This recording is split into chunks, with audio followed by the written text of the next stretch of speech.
सो ये guys welcome back to YouTube channel. So guys जैसे कि आपको पता है हमारा 5th चैप्टर में हमने जितने भी वेदास एज में इंट्रोडक्शन था वो हमने प्रीवियस फर्स्ट पार्ट में कवर अप कर लिया था।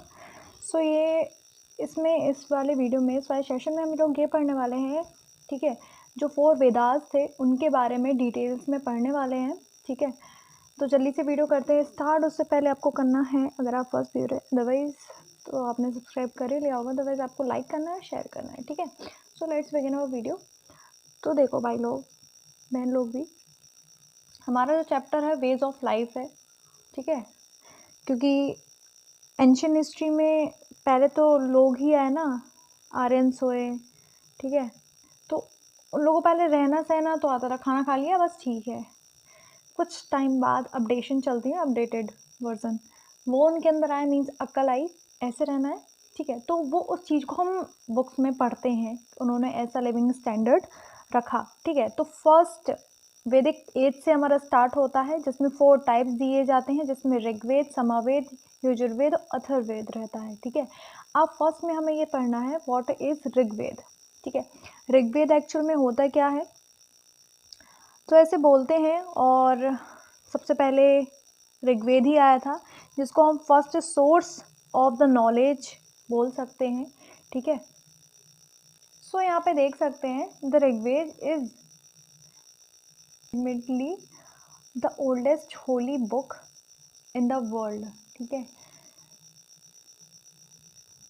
जो ऋग्वेद की जो बुक है, जो ऋग में जो जितनी भी चीज़ें हैं वो सबसे दुनिया में सबसे ज़्यादा पुराने हैं, बिकॉज भैया जो फर्स्ट चीज़ होती है वो ही पुरानी हो जाती है ना, आगे फिर और आती है तो वो न्यू होती है, ये सबसे ज़्यादा पुराना इसलिए है, ठीक है। It is considered to be the first source of the knowledge and the wisdom, containing 1028 hymns in the praise of the god and goddess, ठीक है। इसमें हमें हिम्स में यहाँ पे भजन से है कि 1028 भजन हमने भगवान जी, देवी और देवताओं के मतलब हमें ऋग्वेद से मिलते हैं, ठीक है। यहाँ पे अलग से मेंशन है, इतने हिम्स मिलते हैं, ठीक है। अब नेक्स्ट चलते हैं सामवेद में क्या है। सो यहाँ पे हमारा यजुर्वेद दिया गया है, ठीक है। तो यहाँ पे शायद सीक्वेंस में थोड़ा गड़बड़ी हो रही थी, चल लेते पढ़ लेते हैं, ठीक है। The Yajurveda lies down and the producers for the various ceremonies and rituals, ठीक है। यहाँ पे ये जो वाला एज है, ठीक है, ये बहुत सारी सेरेमनीज लेकर आता है, रिचुअल्स फेस्टिवल्स टाइप में हम बनाते हैं, जैसे सेरेमनी किसी का बर्थडे वगैरह हो गया, इस टाइप के ये फंक्शंस सिखाता है कि यहाँ के लोगों को तब इतना ज्ञात हो चुका था, ऐसे करना है, ठीक। अब समावेद देख लेते हैं। तो Samaveda is related to the upasana method of communication with God. Upasana means एक नाम भी होता है, बट इसका रियल मीनिंग होता है गॉड से कनेक्शन या कम्युनिकेशन करना, ठीक है। एकदम शांति से बैठ जाना, हो सकता है आपकी किस्मत अच्छी तो भगवान जी आ जाएंगे आपके सपने में या फिर आपके मेडिटेशन टाइम पे, ठीक है। It is also the history of the music because the hymns of Samaveda are in musical rhythm, ठीक है। अब जो उसके क्या मिले थे, हमें भजन्स मिले थे, ठीक है, ऋग्वेद में मिले थे, बट हमें समावेद में भी हिम्स मिले हैं, ठीक है। और जो उसके भजन्स थे, ठीक है, जो जितने भी भजन थे वो सारे जो म्यूजिकली में सारे का मपा होता है उससे रिलेटेड, उससे रिदम मतलब उसका बोल सकते हैं, अब ये इतना म्यूज़िक का तो नहीं पता मुझे, बट उससे रिलेटेड मिले थे। तो यहाँ से ऐसा बोल सकते हैं जो म्यूज़िक की भी शुरुआत यहीं से हो गई थी, ठीक। अब लास्ट में देखते हैं Atharvaveda. The Atharvaveda is related to the with knowledge in general, ठीक है। It is related to the medical science in particular. It is considered as the oldest work on Indian medicine, ठीक है। जो अथर्ववेद है, जो कि लास्ट 4 नंबर पे आता है, ठीक है, सारे वेदास में। तो ये रिलेटेड करता है नॉर्मल अपनी नॉलेज का, मेडिकल साइंस का, ठीक है। और ओल्डेस्ट वर्क होता है इंडियन मेडिसिन का, ठीक है। और ये कई साइंटिस्ट लोग ने माना भी है। So in short, we can say that the Vedas deal with the every branch of knowledge and provide basic knowledge of all art and science, ठीक है। तो आपने एक चीज़ नोटिस की होगी, जो अथर्ववेद है उसने मेडिकल साइंस का थोड़ा सा नॉलेज दिया, समावेद ने क्या दिया था, म्यूजिकल रिदम्स का बताया था, यजुर्वेद ने सेरेमनीज एंड रिचुअल्स का बताया था, और जो ऋग्वेद है उसने भजन्स का बताया था। मतलब तो सारे रिलेटेड, मतलब बेसिक बेसिक सब चीज़ का इन्होंने मतलब थोड़ा बहुत नॉलेज दे दिया था। They grew light on the duties of a learned man, a student, a soldier, a businessman, and a ruler. In the Veda, we find the ideal and the value of the very higher order. ठीक है। अब जो division है map में, ठीक है, division of the वैदिक period, ठीक है, अब ये देख लेते हैं। ठीक है, तो इसमें सिर्फ हमें 2 पॉइंट्स पढ़ने हैं। तो फर्स्ट पॉइंट पे दिया गया है एवरी वैदिक पीरियड और द ऋग्वेद, ठीक है। और हमारा जो सेकंड पे आता है, तो हमारा जो सेकंड पॉइंट है वो लेटर वैदिक पीरियड और the epic age. Epic age में जहाँ पे हमने महाभारत वाले एज में पढ़ा था, महाभारत और रामायण वगैरह, ये इस एज को एपिक एज बोलते हैं। ठीक है, अब आगे बढ़ते हैं। जो हमारा सोशल लाइफ के बारे में दिया गया है, सो यहाँ सोशल लाइफ से हमारा सिर्फ ये मतलब है, मैं हिंदी में एक जो मेन बात है वो बता देती हूँ। एक फैमिली है, ठीक है, एक फैमिली में कोई बड़ा बुजुर्ग है तो उसको गृह पति बोलते हैं, और उसको सब लोग रिस्पेक्ट देते हैं, और वो उसका काम होता है, जो grihapati means oldest member of the family होता है, वो डिसिप्लिन बनाए रखता है। कोई मैटर होता है तो उसको वो सॉर्ट आउट करता है, और लड़ाई झगड़े को भी सॉर्ट आउट करता है। ठीक है, जैसे कि आज भी कई घरों में देखने को मिलता है। ठीक है, तो थोड़ा इसको रीड कर लेते हैं। ठीक है, there was a joint family system. In other words, we can say all the members of the family live in the same house. The father called to be the head of the family. He was called as a grahpati, जो भी मैंने आपको बताया। He always usually kind and affectionate. He was to maintain perfect discipline in the family. ठीक है, अब इसमें society का डिवीज़न देख लेते हैं। ठीक है, यहाँ पे देख लेते हैं। तो हमारे फर्स्ट नंबर पे ब्राह्मण्स दिए हैं। ठीक है, सेकंड नंबर पे क्षत्रिय दिए हैं। ठीक है, यहाँ पे हिंदी में भी लिखे, जिनको दिक्कत हो रही है ना तो वो वहाँ से पढ़ सकते हैं। ठीक है, कोई कोई के साइलेंट भी बोल देता है तो क्षत्रिय हो जाता है, के क्षत्रिय हो जाता है। ठीक है, थर्ड पे वैश्य होते हैं, फोर्थ नंबर पे शूद्रास होते हैं। ठीक है, अब इनका ऑक्यूपेशंस देख लेते हैं, बिकॉज अपने सोशल बुक्स में यहाँ पे दिया गया है। Social of these classes were as follow, मतलब जो इनके ये जो क्लासेस थे, name of the classes were as follow. अब जो आर्यंस की सोसाइटी थी वो डिवाइडेड थी इन लोगों में। ठीक है, ब्राह्मण्स हो गए, क्षत्रिय हो गए, वैश्य हो गए, सुदर्शत हो गए। ठीक है, अब यहाँ पे देख लेते हैं। The Brahmans have learn the Veda and perform the religious ceremonies. ठीक है, जो ब्राह्मण्स थे वो लर्न करते थे वेदास का, परफॉर्म करते थे रिलीजियस सेरेमनी। रिलीजियस सेरेमनी में हम बोल सकते हैं कोई पूजा वगैरह है तो वहाँ पे जाना, और ये क्या बोलते हैं, जुलूस निकलता है रामनवमी का, और मतलब ये रिलीजियस सेरेमनीज होती हैं। ठीक है, तो ये सिर्फ इनमें ब्राह्मण्स प्रेजेंस रह सकते हैं। ठीक है, अब सेकंड पे देखते हैं, वो वॉर्स करते, वेरियर्स।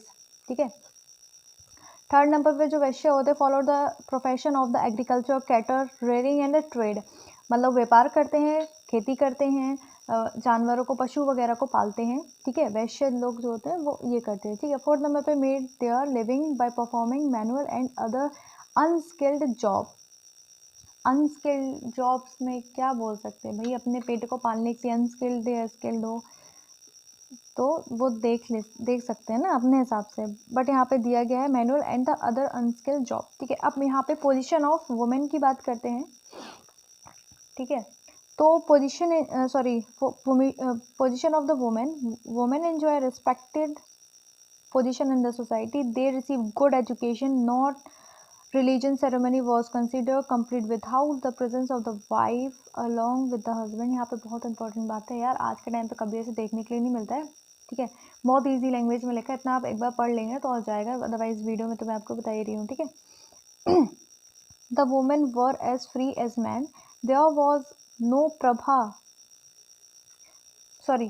पर्दा सिस्टम, मतलब जो आज के टाइम पे घूंघट डालती वगैरह हैं, वो सब यहाँ पे ऐसा कुछ नहीं होता था, उनको डालना है उनके हिसाब से होता था। Ordinary a man could Mary one wife, जो नॉर्मल इंसान होता था वो एक वाइफ रख सकता था। ठीक है, और though polygamy, marrying more than one women, was known among the richest class. ठीक है, जो रिच लोग होते थे वो एक साथ कुछ एक दो वुमेन्स से शादी और भी कर सकते थे। पोजीशन ऑफ वुमेन्स का पढ़ने से ये कंक्लूजन मिलता है कि यहाँ पे वुमेन की जो स्थिति थी वो बहुत ज़्यादा अच्छी थी। आज के टाइम पे अगर किसी लड़की की शादी हो गई है तो जो उसका हस्बैंड था बिना कोई काम उसके बिना नहीं करता था, कोई भी सेरेमनी है तो उसके बिना कंप्लीट होती थी, उसके अगर वो प्रेजेंस नहीं है तो। ठीक है, अब आगे बढ़ते हैं। वुमेन इन द सोसाइटी वो free to choose their husband, मतलब भैया आज के टाइम पे तो लव मैरिज बहुत वो होता है, बट पहले उनको इतना छूट था कि वो खुद का हस्बैंड ढूंढ सकती हैं, तो इसको स्वयंवर बोलते हैं। Swayamvar ceremony was arrange for this purpose. Some women of period like Kosha, Apala, Vishwavara etcetera were renowned for their wisdom, मतलब इनके नाम याद कर लो, शायद काम आ जाए आगे। ठीक है, और वुमेन्स के नहीं दिए, सिर्फ इन्हीं को दिए हैं। ठीक है, अब यहाँ पे फूड की बात करते हैं कि यहाँ जो आर्यंस थे वो फूड किस तरह का लेते थे। तो अभी मैंने बताया, इवन नोट्स में बताया था प्रीवियस वीडियो में, जिन्होंने नहीं देखी तो प्लीज़ देख लें। ठीक है, तो जो वीट एंड बार्ले था staple diet of the Aryans था। ठीक है, और प्रिपरेशन के लिए milk, bread, vegetable, roots, fruit and honey were the common होते थे। मीट को वो स्पेशल ओकेजन वगैरह में लेते थे। Besides soma the juice of the plant of सोरा, सोमा यहाँ से ड्रिंक से मतलब होता है भाई दारू, देसी में तो दारू ही बोलते हैं ना। Are drink prepare from the barley were also very popular. ठीक है, उस टाइम पे काफ़ी पॉपुलर होता था। अब भाई ड्रेसेस की बात कर लेते हैं। The dresses of the early Aryans consist of the 3 parts. ठीक है, अब 3 पार्ट्स में डिवाइडेड था वहाँ के ड्रेसेस। ठीक है, एन अंडरगारमेंट, तो ठीक है गारमेंट हो गया और ओवर गारमेंट हो गया। ठीक है, उसके बारे में क्या बताएं। Their clothes were made up of cotton, because पहले कॉटन ही था।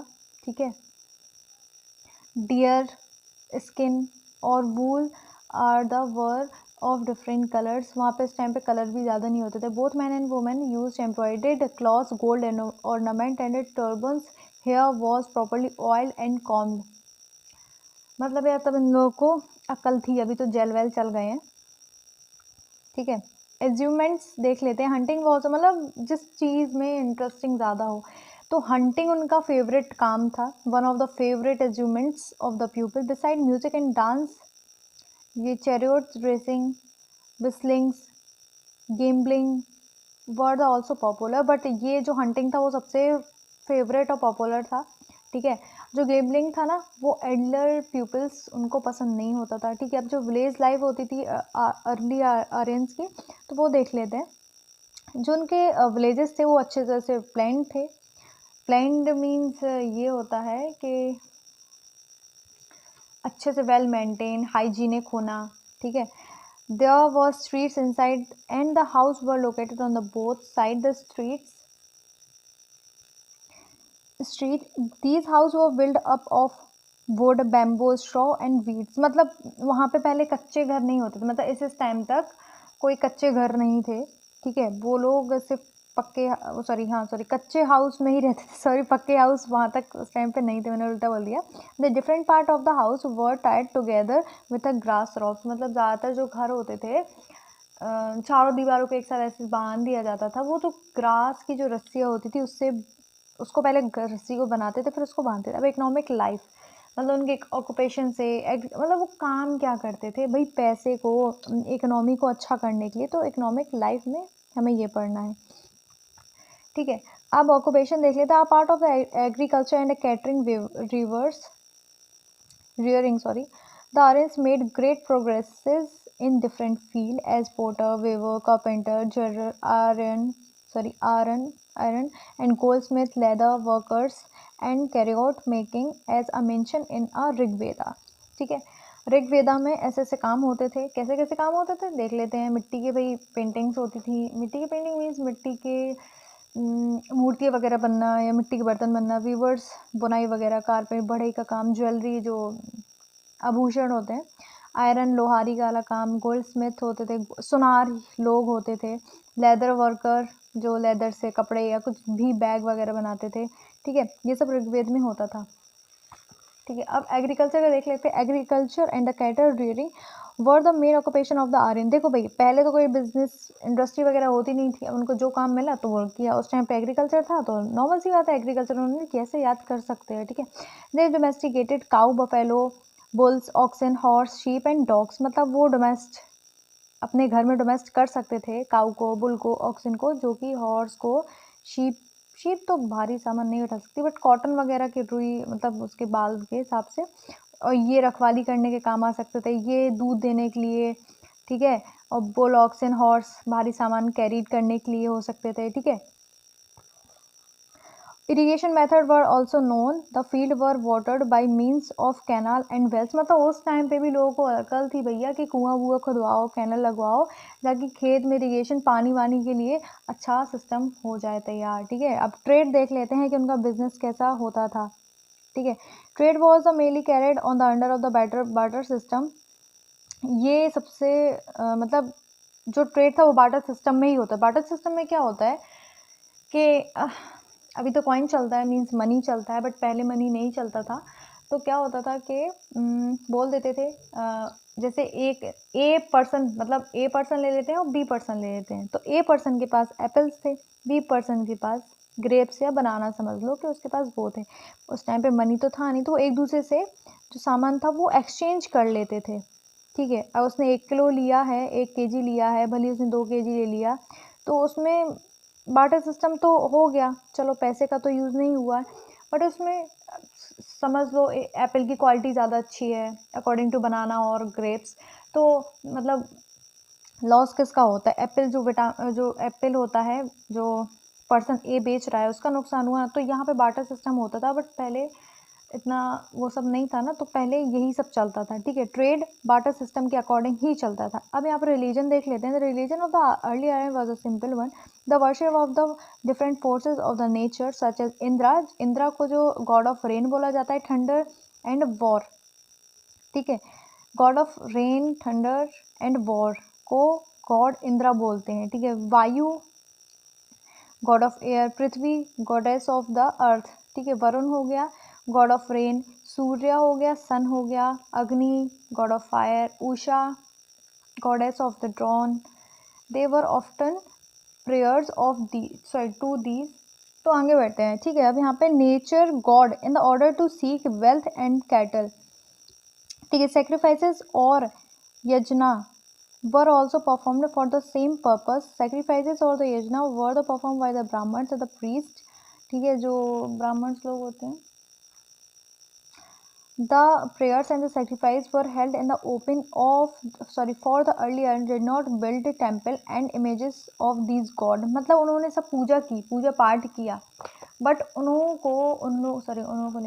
उन लोगों को अभी गॉड का एक इमेजिनरी कुछ नहीं पता चला था। इसी वजह से आर्यंस ने कोई भी ऐसे मंदिर वगैरह कुछ नहीं बनवाए थे। इवन उनकी इमेज भी जब माइंड में कुछ नहीं आया भाई कि भगवान जी दिखते ही एक्चुअल में कैसे, तो वो बनाते ही क्या, ठीक है। अब इसमें भी एडमिनिस्ट्रेशन सिस्टम दिया गया है पॉलिटी ड्यूरिंग द वैदिक एज, ठीक है। अभी हड़प्पा का हमने प्रीवियस वीडियो में कवर किया था कि उसका एडमिनिस्ट्रेटिव सिस्टम कैसा है। अब इसका हम पढ़ने वाले हैं इन द नेक्स्ट वीडियो। तो हमारा ये सारे जो वेदास के एजेस थे वो कंप्लीट हो चुके हैं, तो अब हमें जल्दी से ये लास्ट टॉपिक बचा है इस चैप्टर का, तो हम ये भी कंप्लीट कर लेंगे in the next video. So guys मिलते हैं नेक्स्ट वीडियो में, मीन्स नेक्स्ट सेक्शन में, मीन्स इसके पार्ट 3 में। तो keep watching my channel, also please support करते रहिए, अच्छा लगता है।